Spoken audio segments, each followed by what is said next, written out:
with the Indigenous people. Mm.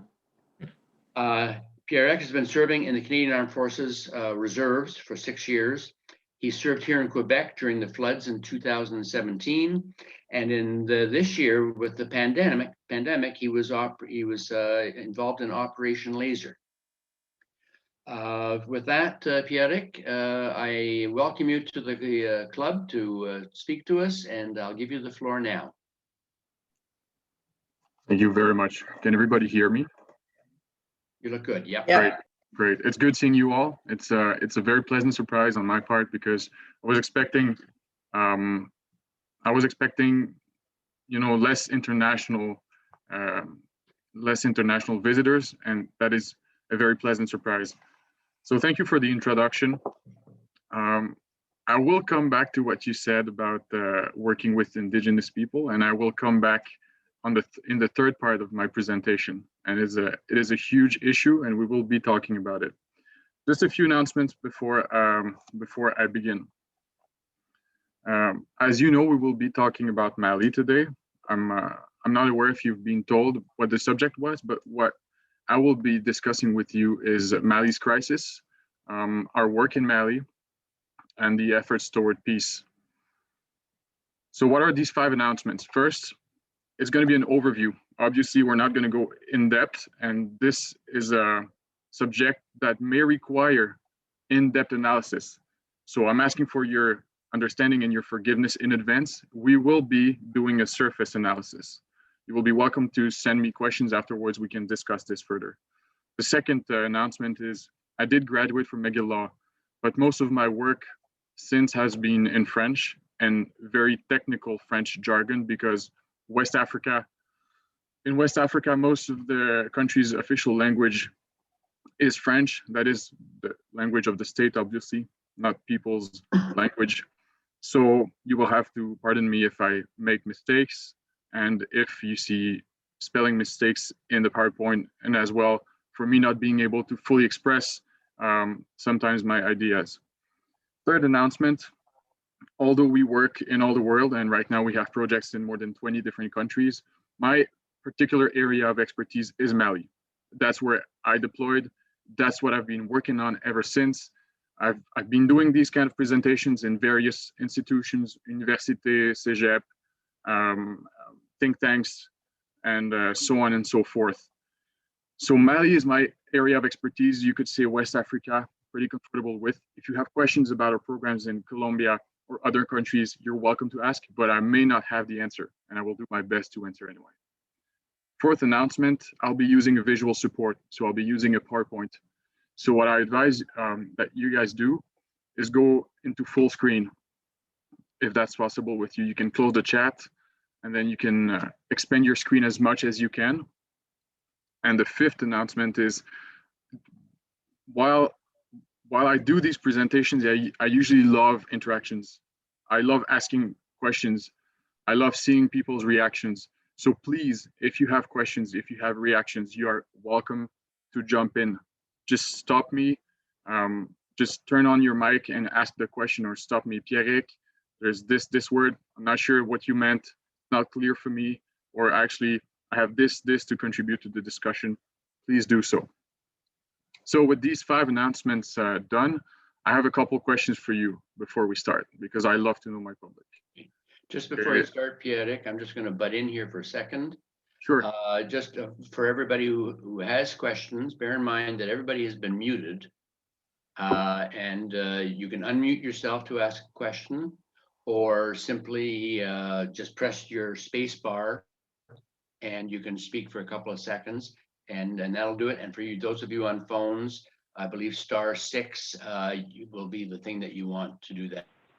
Also, if you do have questions that you wanted to put to Pierreck a little bit later on, you can put them into the chat, and between Susan and Heather and myself, we'll take them up at the end of the session.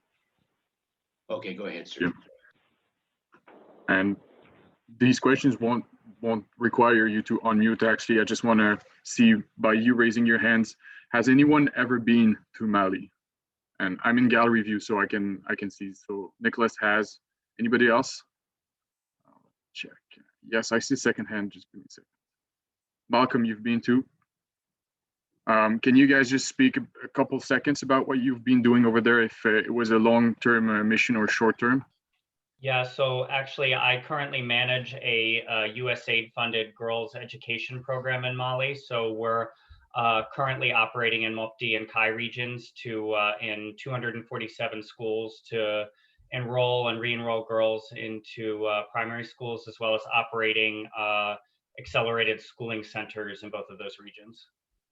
Great. We have a great working relationship with USAID, and the director is actually Quebecois, right? Over there. With USAID Mission? Yeah, there is one of the directors on the ground was hired. He used to work for CECI, but he's been hired by USAID. Okay. I'm not sure offhand. Our COR is local, and then the CO is from the States. Okay. More to discuss on that subject. Malcolm? I worked in Mali in 1988 and on a water project in a small town near Bamako. So it's a potable water project. And that was, at that time, there's a lot of, actually it's still a Soviet influence in Russia. There are Soviet Aeroflot planes in Bamako airport, and it was quite an eye opener. I never got to the interior. I was working with an organization called Cause Canada, which had potable water projects in small remote places in Africa. Great, thank you for sharing. And if any of you two have something to contribute later on, please feel free to do so. If you want to compliment, if you want to correct as well, because a lot of this information I know by heart, but sometimes, you know, heart messes with memory and you can forget. Then another question, and then I'll be going with the presentation. Any of you went to West Africa, not Mali in particular, or know the sub-region beside Nicholas and Malcolm? Yes, Anne, and I see. I've never visited, but there are a number of Canadian mining companies that have been active in Mali and neighboring Burkina Faso, which I've followed over the years. Indeed, thank you. Gold and uranium. Okay, great. So that just allows me to know on which base we're starting. So I'll be shutting down the camera and we'll be proceeding with the presentation. I'll be sharing my screen. I will need one of you to confirm when you can see my screen. You're good. Great, thank you very much. When you go, there you go, you're full screen now, perfect. Perfect. All right, so nothing more to say about me, that's already enough. This is the layout of what we're going to be discussing first. In the first part, I'll be talking about Lawyers Without Borders Canada, just providing a general overview. And this layout, that's what we discussed with Glenn. It's a mix of what I'm used to presenting and a mix of what Glenn thought would be relevant for you. The second part, we'll be discussing Mali's crisis and its relevance for Canadians. And the third part, we'll be going over our work in Mali. And I can already tell you the second part will be the longer, because that's what's more interesting. That's where we'll be going in depth and discussing Mali and the sub-region. Good. So the first part. So who are we?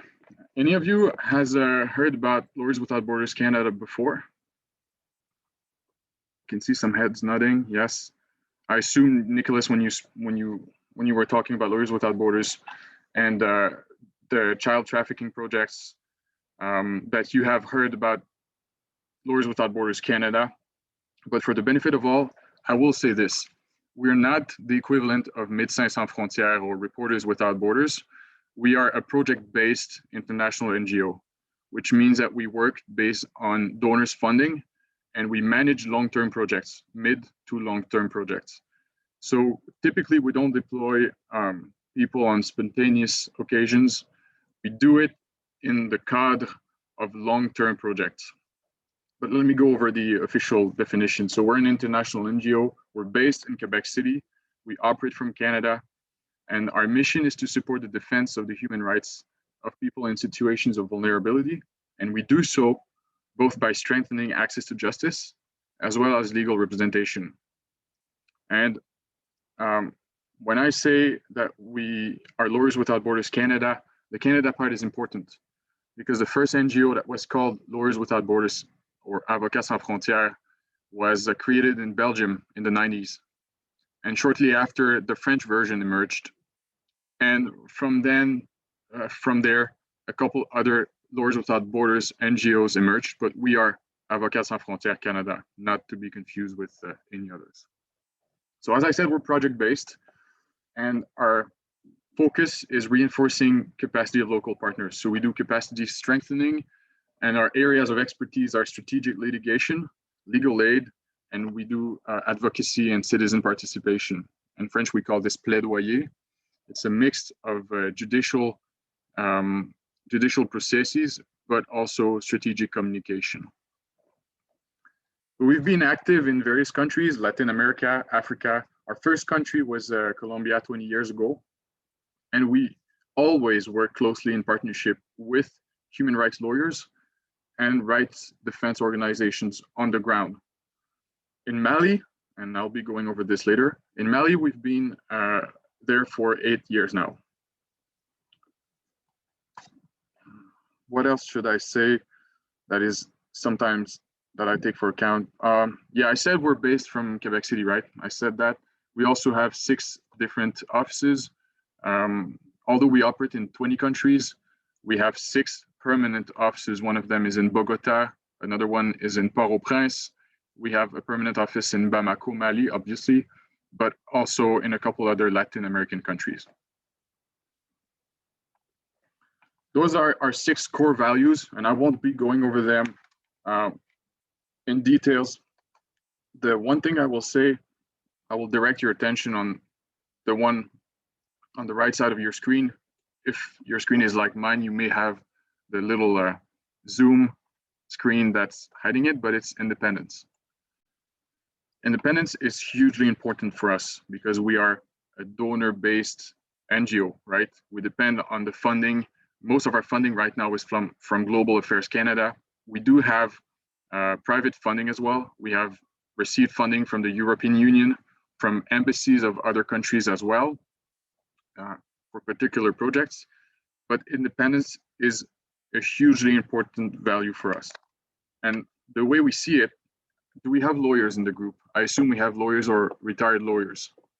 And I can't see everybody's screen, but I assume we have. Glenn, I think you told me we have. Way too many. Way too many. So most of you are aware of the devoir déontologique. I can see some in the chat. At least 2. Thank you, Heather.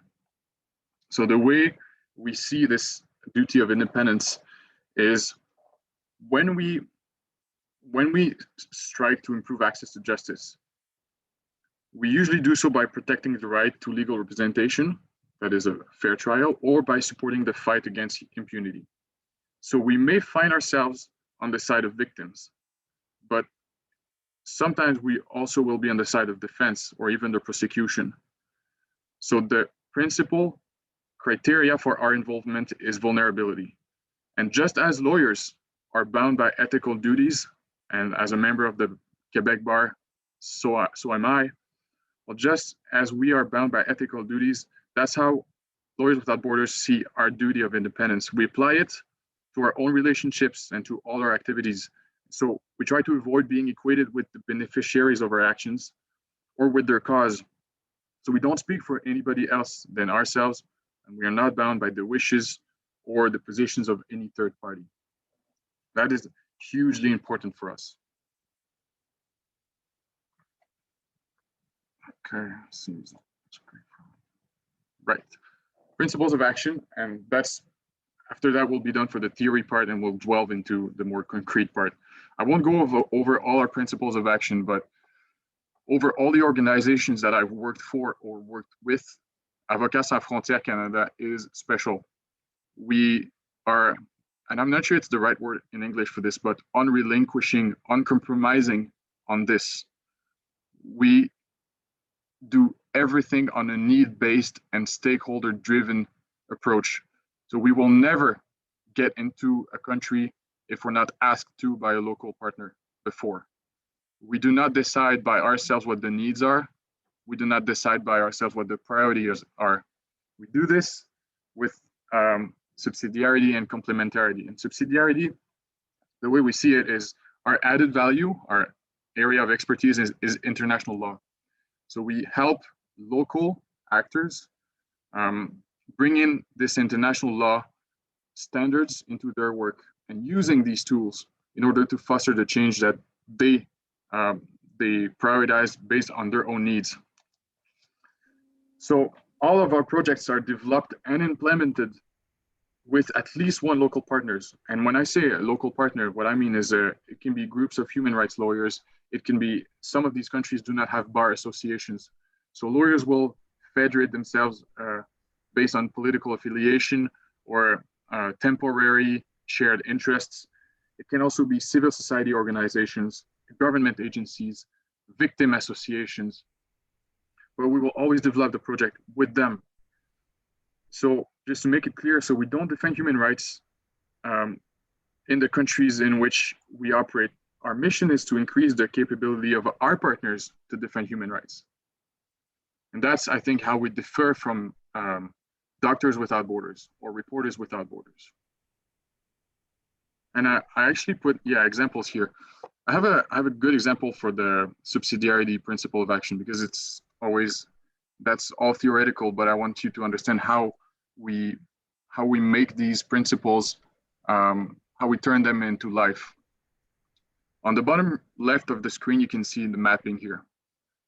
A mapping in a human rights context, a mapping is a scientific study where we'll be mapping the human rights violations that have occurred in a defined space and defined time. And it's been done, the first country where it was done with by the UN was Congo. And in Mali, the Truth and Reconciliation Commission expressed the need for such a mapping. They didn't have the in-house expertise to make it happen.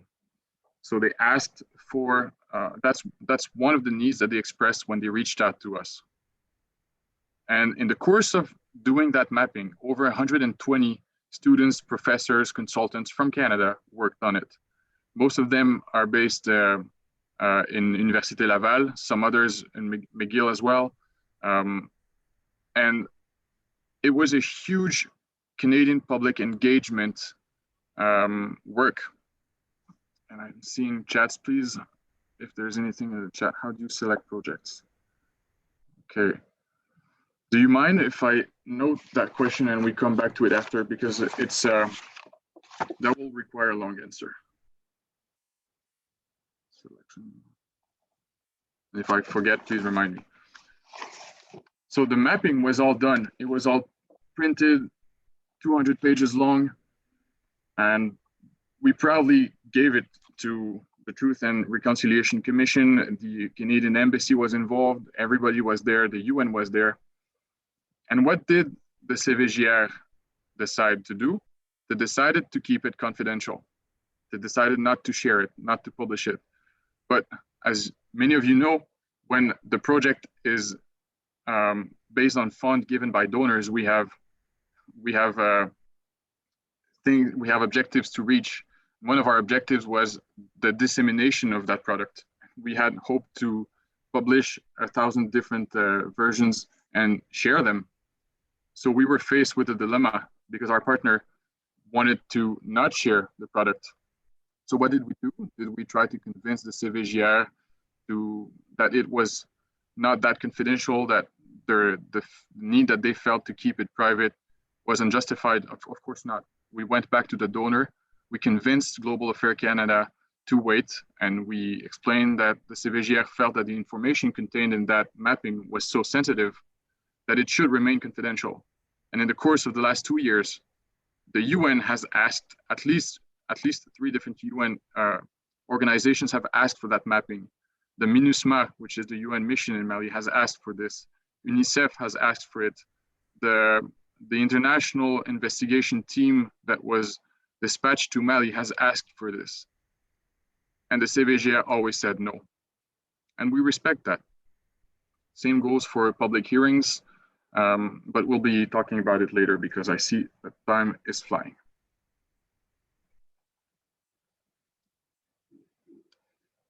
I just pulled those numbers from last year's report, and I'll be sending that report to Glenn in case he wants to share it with you.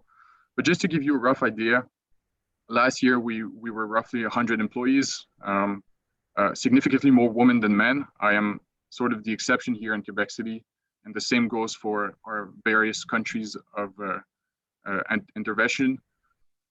We have, I said 9 offices, but now it's 6 offices. It's always project-based. Last year, we had deployed over 76 volunteers in 8 different countries. And in addition to these volunteers, we also deployed experts and consultants for short-term missions for a total of almost 9,000 days in the field. This year, we're up to 20 countries of intervention, although last year it was 17. Once again, that's just to give you a rough overview, right? Just so you know who we are, what we do. And those are the places where we have current projects right now. I've mentioned that the one thing you should note here is that our 3 biggest programs or countries of intervention are Mali, Western Africa, Haiti in the Caribbean, and Colombia.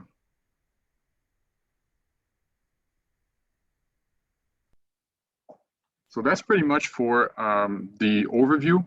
I would like to go back to the questions that was asked in the chat about how we select our projects. That's a question I can only partly answer because as a legal advisor and program officer, I'm not in the development team, although I have worked with the development team. So what I can tell you is we have 5 different steps. The first step is that our interest is being we are, how can I say that in English? Our attention is being drawn to a country, either because we are being contacted by a local NGO or because we have a friend of a friend who has heard of the work that we do and that has asked a local lawyer to reach out to us. When that happens, we fall into the second, the third, the fourth, and the 5th step. And in no particular order, some of these steps include an assessment of the financial realism of deploying a team over there. And that has to do with, obviously, global affairs, Canada's priorities, but also our own means, our human resources. In the course of this assessment, we also ask ourselves, what's our added value? We're not the best actor for every situation. We're the best actor for some situations, and we have a duty to make sure that whenever and wherever we intervene, we do bring an added value, which is, as I told you, the international standards. Another question. What do they do in a nutshell? Do you feel I have not answered that question? And if so, please let me know so I can give you some precisions. But we're about to talk about Mali and what we do in Mali.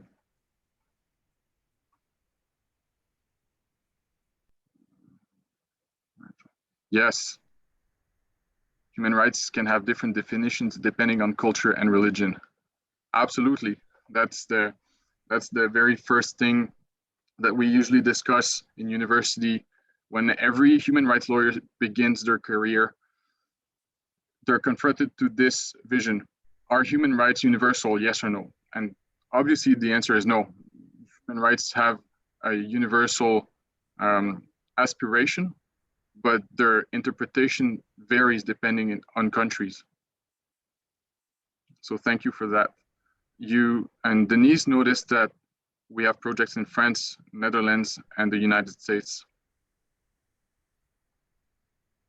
Let me go back. So we actually don't have projects in the United States. What you see here is Canada and it's Quebec, but and the Netherlands also no. So I invite you, if you want to know more about the projects that we have in the different parts of the world. I'll be sending the last year's annual report that we have in English, so you can learn in details about what we do in different regions. So now, delving into Mali's crisis. And I'm looking at you, Nicholas. If you want to jump in at any point, feel free to do so. I have a historian background. So usually when I try to explain situations that are contemporary, I look back at the past, and that's how we can understand what's happening in Mali. So I'll be bringing you with me on a little trip back. But first, I'm just going to give you some general information. What you have here on the left is a map of Mali, Mali's territory. To give you a sense and a reference point, it is roughly the size of Quebec. And it also shares other prominent features with Quebec. First of all, 90% of the population is concentrated in the south of the country, just like Canada, just like Quebec. The reason for that is also like Quebec, because Mali is, because the fleuve Niger flows through Mali and it flows eastward like fleuve Saint Laurent. So most of the population is concentrated in the fleuve Niger's basin. Also, other features that it shares with Quebec. There are huge development inequalities between the north and the south. There are ethnical differences between the north and the south. And obviously, Mali has over 50 different ethnies with hundreds of languages. And if I said that French is the official language, it's only the language of the state. It's the language of education. But beside that, the most important language is Bamanaka or Bambara. And then you have Peul, a couple Dogon dialects. And it is beautiful in terms of diversity. My greatest regret is actually being stuck in Bamako because of the security restrictions, because Mali has a lot to offer in terms of tourism. And we had one of your colleagues that went over there in 1988, if I'm right. And those were the years of the golden era for tourism in Mali. Tombouctou, Gao, Fleuve Niger, all of that. My dream is one day that I will be able to see it, but I'm afraid it's not going to be soon. So those are the prominent features that you should be made aware of. Bamako in the southwest part is the capital, and Mali shares borders with 7 different other countries. So it is does not have access to the sea, and it is the heart of Western Africa.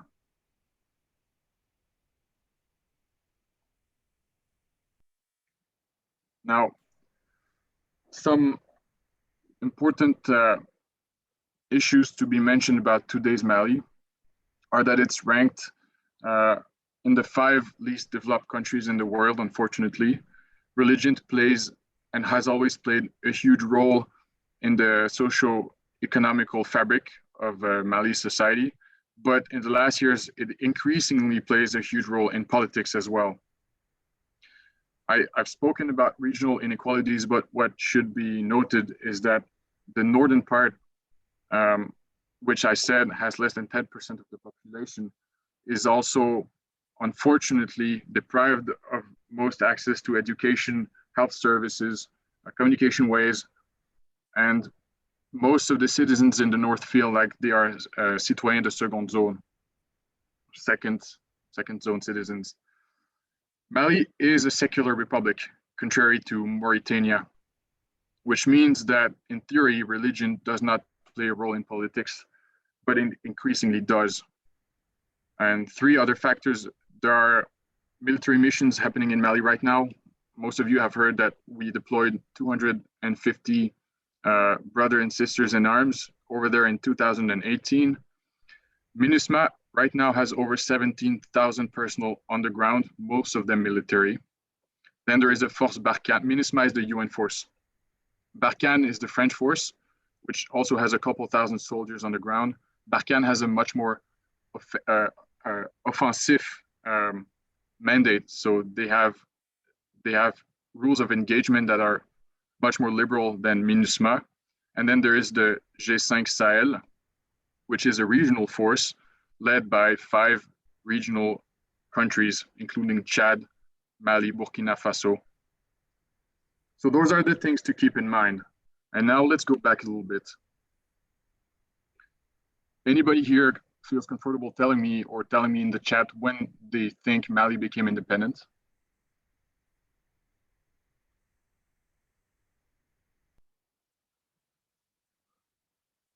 Take a guess. 1961. 1961. 1960. Close. That's a good guess. 1960, yes, 1960. Much like other states in the sub-region. It used to be from one state with Senegal, but they spread based on disagreements about Algeria's willingness to secede from France. So Mali became an independent country in 1960. That is exactly 60 years ago. And from 1960 to 1968, it aligned itself with the USSR. And now we can understand why your colleague mentioned that even 30 years later, 20 years later, the influence of the USSR's influence could still be felt. And I'm telling you, it can still be felt today. And I'm sure Nicholas will agree. A lot of older Malians speak Bambara, French, and Russian. But English? No, none, zero. And what you can see in the center top image is Mali's government representative signing a deal with the USSR's representative, buying 8 gas-operated buses from the USSR. And in the center bottom picture, what you have is a picture from last year from Mali's representative signing a defense agreement with Russia. And Russia's influence, as in other countries in Africa, can be felt. It's not to say that Mali is aligned with Russia. I want to make this very clear. But the Russian influence is still felt, and much of the infrastructure that remains in Bamako, the greater infrastructure, is an inheritance of Soviet-style architecture. And still a lot of influence can be felt. And obviously, Mali used to be a French colony, which is what picture on the right hints to.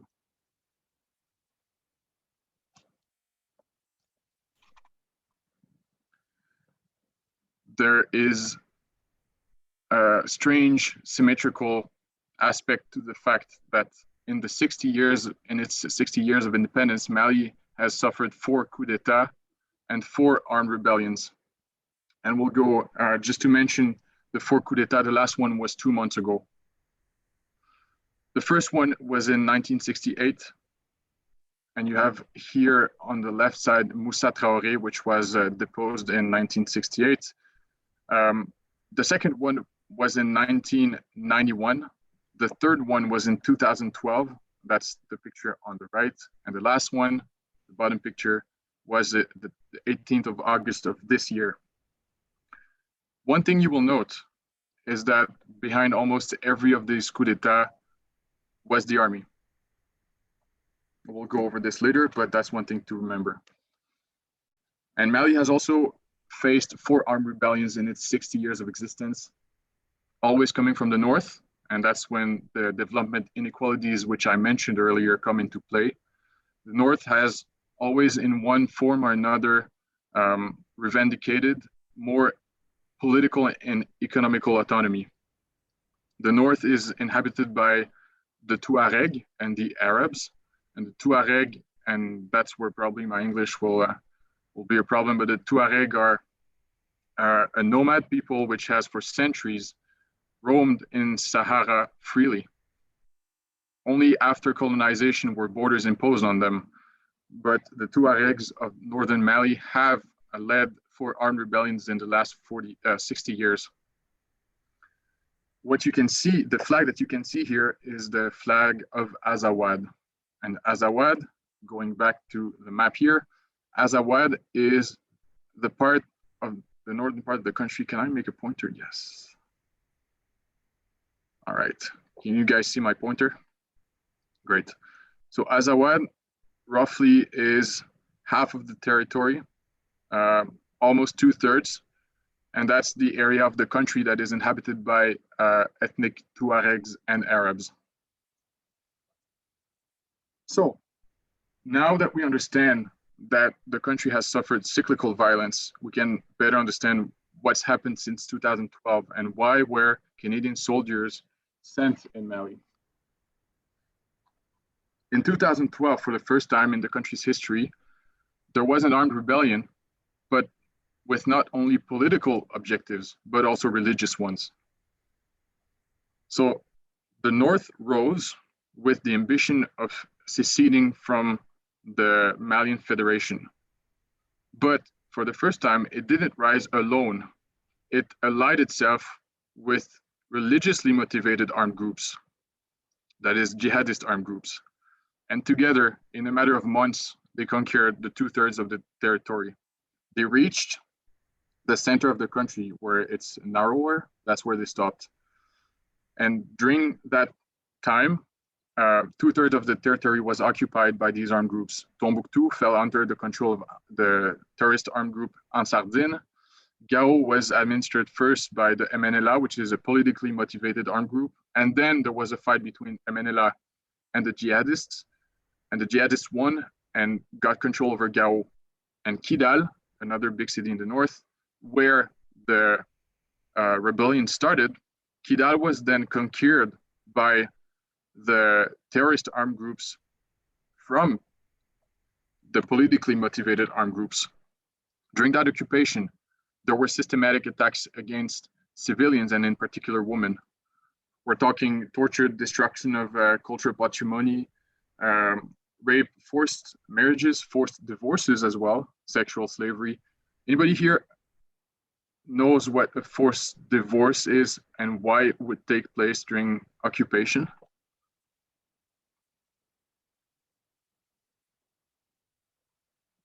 I would understand if you didn't know. It was a surprise for me the first time I had a survivor come and tell me about it. But during occupation, it was custom to reward soldiers with wedding the woman that they had their eyes on. But oftentimes the woman they had their eyes on was already married. So what the armed groups would do was to ask to have their own imam pronounce a religious divorce, and immediately after religious marriage, and then the marriage could be consumed, and the next day the woman could be divorced again.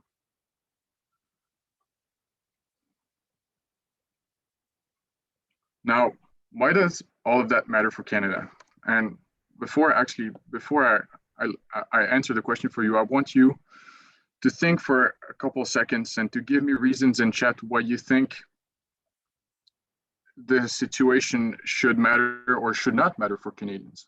And I'm going to give you a couple, let's say 30 seconds to 1 minute just to pitch in your ideas, and then we'll discuss.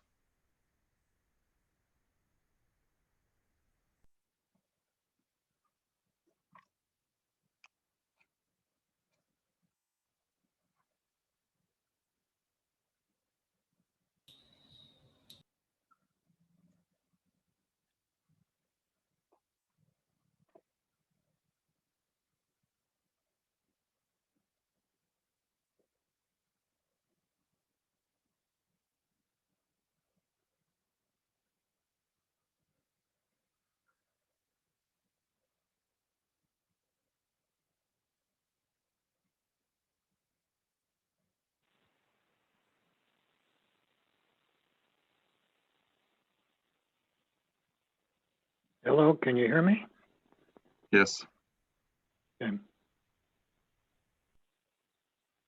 I'm seeing a couple answers. I'm seeing instability can spread. Situation should matter to all of the countries. Forced divorce and marriage is like forced separation. I'm not sure I read correctly. Separation of children. We'll go over your question, Heather. I'm noting it. What happens to her once she's divorced? I'm noting it. And if I forget, please remind me. So thank you for the ones of you who provided answers. And we'll now discuss why we think it should be a concern to Canadians. Why it matters. Two basic reasons. First one being basic human dignity, and the second one are obvious geopolitical and security reasons. So basic human dignity. After the 2012 crisis, much of the armed groups signed a peace treaty in 2014. the religiously motivated armed groups did not sign this deal. And now violence has spread to the center of the country, not only the north. And in the center of the country, what we're seeing is ethnically motivated violence, which is the first time we see in Mali. Mali has been for centuries an example of vivre ensemble and cohabitation. And now it is descending into chaos, and it's not a euphemism. The civilian fatalities in the last 5 years have quadrupled. Some of the massacres reached an ampleur never seen before in Western Africa, and that led the UN Special Advisor on Genocide Prevention to conclude that there was a risk of genocide, and all countries should pay attention and should provide whatever means that they can to prevent this. And Canada is doing so not only by providing assets with the MINUSMA, but also by funding some projects in Mali, including the one I'll be talking about later. The extent of sexual violence is a huge concern. And the last point here, Mali drawing inspiration from a Canadian reconciliation process, is something that I discussed with Glenn that we can discuss later. But few Canadians know, but Mali is looking directly at Canada to shape its own reconciliation process. So representatives of the Malians Truth Commission actually traveled to Canada and met with representatives of the Canadian Truth Commission. They got to visit the National Center for Truth and Reconciliation in Manitoba. And the public hearings that the Mali Truth Commission held last year, and the ones it's going to hold in 2 weeks and in 1 month, are directly inspired from the public hearings in their shape, in their objective, in the preparation, and the psychological support given to the victims. It's directly drawing inspiration from what was done in Canada. So there's a source of pride here, but also a responsibility. And then there are the political and security reasons. I've told you it's the heart of West Africa. But to give you an idea of what that means, you can look at the map on the right here. And even though the map is small, what I want you to notice is the red area. The red area is the area controlled by the armed groups, where it is deemed that the state has no control whatsoever. The orange area is the area where it is disputed and it's not recommended for any visitors to go. And what you can notice is that the red area stops around Bamako. And Mali is considered the dike, the barrage. And if Mali falls, the armed groups will eventually be able to reach the uranium mines and the gold mines, as well as the coastal state, which are the economic motors of Western Africa. We're talking Senegal, Côte d'Ivoire. And in the Gulf de Guinea, transits more than 10% of global maritime commerce. So as someone said, instability spreads, and all countries have a vested interest in not seeing Mali become a country where armed groups can project force overseas. It's also a drug and arms trafficking hub, the northern part of Mali. And just for info, it's the 5th recipient of Canadian international aid for a total of 1.6 billion in the last 20 years. Lots of time, efforts, and money has been invested in Mali. So that's why it matters and should matter for Canadians and Canada.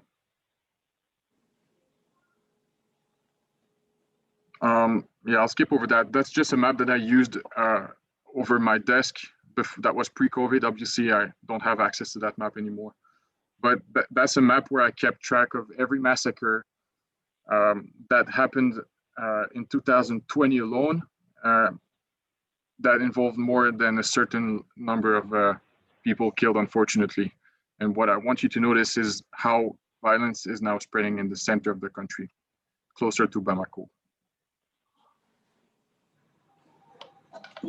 Yeah, that's a video. I'm not sure, based on the time limits that Glenn told me, I'm not sure we'll have time to watch it. So what I can do is, in the same email where I will provide the annual report and a couple links, I can add a link to that video if that's something you'd be interested in. Time is short. Yeah, thank you, Jim. You're right. 4 more slides and then we'll be done. the work that we do in Mali is something that I could talk over 2 hours. But I'll be just once again touching on the surface. We've been active in Mali since 2012. And I'll show you just to give you an idea. The first bilateral project that we managed in Mali started in 2015 and ended last year. It was called Pierreck, funded by Global Affairs Canada. We managed it in consortium with the École Nationale d'Administration Publique and the CECI, Centre d'études et coopération internationale, for a total of 20 million Canadian dollars. We focused on gender-based violence prevention, litigation of emblematic cases. Most of the cases, although I can't go into the details, are cases of sexually motivated violence in the North during the occupation. So that's 2012, 2013. And we also focused on increasing the ability of the justice sector and the SCOs to detect and address corruption, SCOs, civil society organizations. But what I'm most interested in, and what I think Glenn felt you would be most interested in, is our work to support the Mali Truth and Reconciliation Commission, which is the project that we have going on right now.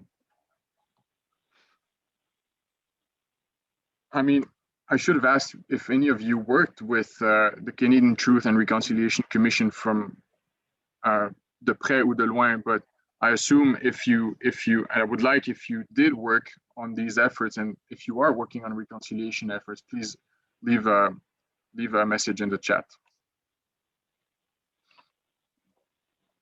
So what is the CVJR? CVJR here stands for Commission Vérité, Justice et Réconciliation. And just like other countries before, just like South Africa, Chile, Morocco, Tunisia, and more than 35 others, Mali decided to set up a truth commission. And when I say Mali, it's the peace accords. So that also stands for the armed groups. So the armed groups and the Mali government decided that the only way to understand the deep-rooted issues that kept that violence cycle going was to set up a truth commission. I think someone has their mic on. If you want to ask a question, please do so. And the CVJR has an insanely large mandate. And when I say this, I mean it. No other truth commission before has had to investigate events spanning on a 60 years and such a large geographical area. And what it has to do is also very ambitious. It has the mandate to contribute to the instauration of a durable peace through a search for truth, reconciliation, and the consolidation of national unity and democratic values. And I won't go into too much details once again because we're running out of time. But what it's focusing on is truth seeking, so non-judicial truth seeking, as well as giving a voice to victims. Ultimately, just as other truth commissions, its mandate is to give a report to the state in which it will advise for reforms. But what it's already done, I'm skipping on some parts because I don't want you to be late for afternoon work or activities. But what it's focusing on at the moment is public hearings. And for the first time of the country's history, you have victims coming out publicly in front of the state, ministers, prime minister, president, and being able to tell their stories with no interruption in front of the public. The same victims have also been consulted for a reparations policy, which is right now being drafted into a law. More than 18,000 individual récits or witnesses have been heard. And the CVJR is working on recommendations for state reforms as we speak. And I'll end up on that note without saying more about the work that we do. Just know that we've been there for every step of the Mali Truth Commission. We've been there, we've been doing capacity strengthening. We provide methodological and technical support on a daily basis. We have volunteers deployed on a permanent basis at the Commission's headquarters.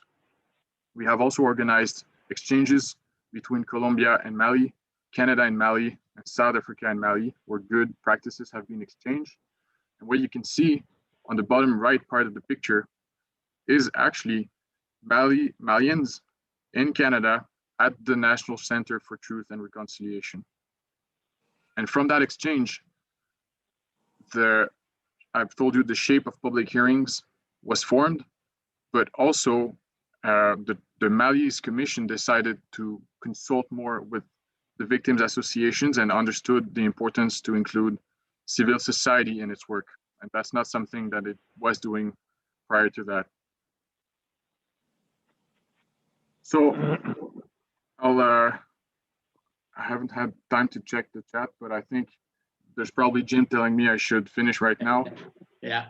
Yeah, right. I can't access the chat when I'm in full screen. Yeah.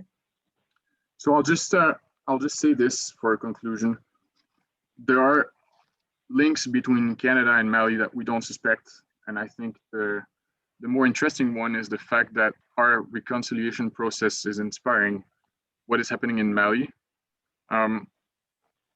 And of course, I haven't spoken about the challenges, but they're huge. Mali is not in peace yet. Mali is still in conflict. The CVGR is struggling to generate political will for its mission or political or public interest. But work is being done, and we have good hope that in 9 months, when the Truth Commission hands in their report to the Mali government, it will be the first time in the country's history that a so in-depth analysis will have been done on the deeply rooted issues that have driven this conflict for 60 years. So I thank you for your attention and the invitation. As I told you, it's a surface analysis. You've probably heard me skipping parts, and I'm sorry for this. I'm also sorry that at some point my English wasn't enough to carry the nuances required by the extremely complex situation. And as I told you, Glenn has my personal information. I'll be glad to answer any questions you may have and to provide you with the information that you may be lacking. Thank you very much. Thank you very much, Pierreck. And I'll tell you, Carolyn DeWitt said earlier that she likes to come to these meetings because they're interesting, and you are obviously impassioned about what you do. So I think it's wonderful that you're into this the way that you are, and the thing is, we'll have to have you back, obviously, to finish this stuff up. Just a reminder to everybody that this is all being recorded so that you can go back to our Facebook page afterwards to go over it. And having said that, I'm going to ask one of the many lawyers we have in our club to thank you. And David, are you online? Can you hear me? Yes, sir. Go ahead. Very much, confrere. I say confrere because I too graduated from McGill a bit earlier than you in 1959. I practice international business law. And although I help companies, at the end of the day, one asks herself, have I helped people? Have I touched the lives of individuals that need help? Certainly you have done that in many ways. So we applaud your efforts. We applaud the way you have explained these complex issues so that when we read the newspaper, we have a better understanding that Canadians like you, lawyers, are helping people that are in need. Thank you for your presentation. Merci, David. Thank you very much, David. Much appreciated.